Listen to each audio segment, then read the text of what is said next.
स्वागत आहे आणि वाढदिवसाला आपल्याला खूप खूप शुभेच्छा. धन्यवाद. भाऊ, या वाढदिवसाला काय प्रण आपण देणार आहोत?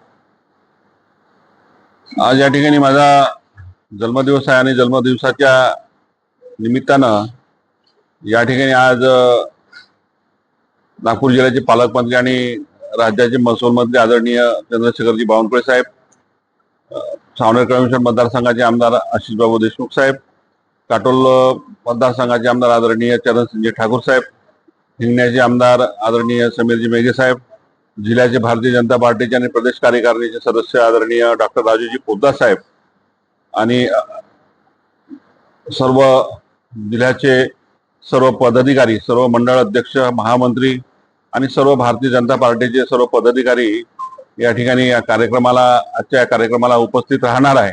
आणि या कार्यक्रमाच्या निमित्तानं आज या ठिकाणी भारतीय जनता पार्टीचा मेळावा सुद्धा आयोजित केला आहे. आणि या भारतीय जनता पार्टीच्या मेळाव्याच्या माध्यमातून येणाऱ्या स्थानिक स्वराज्य संस्थेच्या निवडणुका आहे, नगर परिषद असो की नगरपंचायत असो की जिल्हा परिषद असो किंवा पंचायत समिती असो, या सर्व निवडणुकाचा दृष्टिकोन ठेवून सर्व पदाधिकारी कार्यकर्त्यांना एकत्रित येऊन या ठिकाणी एक भविष्यामध्ये आपल्याला निवडणुका त्या ठिकाणी लढायच्या आहे. त्या माध्यमातून सर्वांनी एकत्रित येऊन आज या ठिकाणी निर्धार करायचा आहे की पूर्ण स्थानिक स्वराज्य संस्थेवर जिल्ह्यामध्ये भारतीय जनता पार्टीचा झेंडा प्रत्येक स्थानिक स्वराज्य संस्थेवर त्या ठिकाणी फडकवायचा आहे.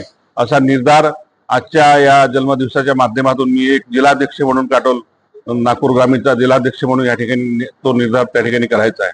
नागपूर ग्रामीणचे अध्यक्ष आहे भारतीय जनता पार्टीचे, जनतेसमोर हा वाढदिवस कसा प्रकारे आपण साजरा करणार?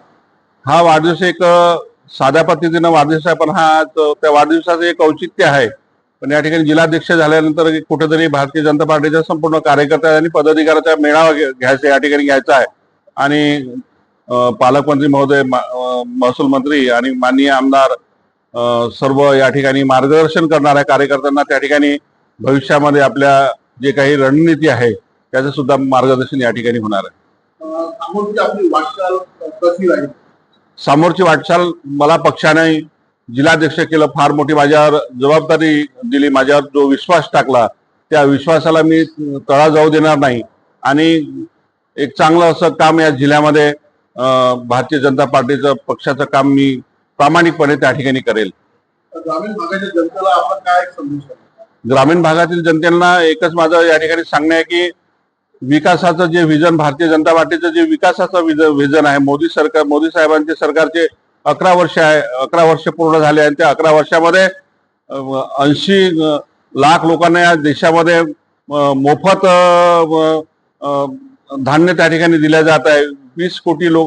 80 कोटी लोकांना मोफत धान्य दिल्या जात आहे. 20 कोटी लोकांना त्या ठिकाणी घरकुलं दिले आहे.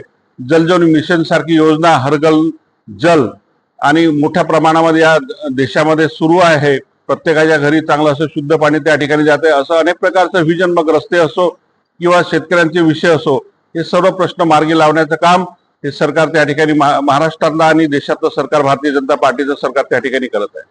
शेतकऱ्यांचं म्हटलं की आता खूप मदत पाऊस पडलेला आहे, शेतकऱ्यांचं नुकसान झालं, शेतकऱ्यांमध्ये आपली काय मागणी आहे जी आता 3-4 दिवस पाऊस आला नाही, अतिवृष्टी झाली, काही प्रमाणामध्ये लावण त्या ठिकाणी पराठीचं असो, मग तूर असो किंवा अन्य सोयाबीन पीक असो किंवा धानाचं असो, थोड्या फार मोठ्या प्रमाणामध्ये जे नुकसान झालेलं आहे त्याचे पंचनामे करण्याचे सुद्धा आदेश शासनाने त्या ठिकाणी दिले आहे. जर खरोखरच त्या ठिकाणी नुकसान झाला पण निश्चितच त्या ठिकाणी काहीतरी त्याच्यावर मार्ग काढण्यात येईल.